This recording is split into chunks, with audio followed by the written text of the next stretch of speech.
আচ্ছা কাকা, তুমি কি বিয়ে করেছো? বিয়ে না করলি তোরা আসলি কোত্থেকে?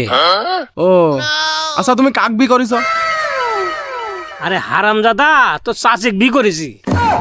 কে, তুমি আমার চাষিক বিয়ে করলা কে? তাহলে তুই বল আমি কাক বিয়ে করবো তাহলে?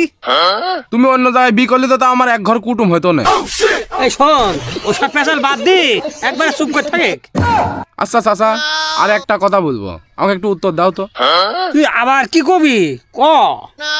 আচ্ছা চাচা, আমি আর তুমি যে সেদিন গোসল করতে গেল, ভেড়া মার থেকে হালসা বিলি যে গাংটা গেল, সেই গাংটা কাটছিল কিটা?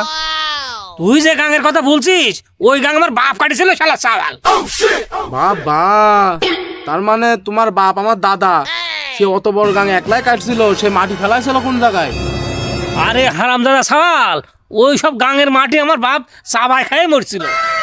তাও অত মাটি একলাই খাইছিল, দাঁতে ক্যাশ ক্যাশ করছিল না? তুই এখান থেকে যাবি না সাথীর বাড়ি খাবি?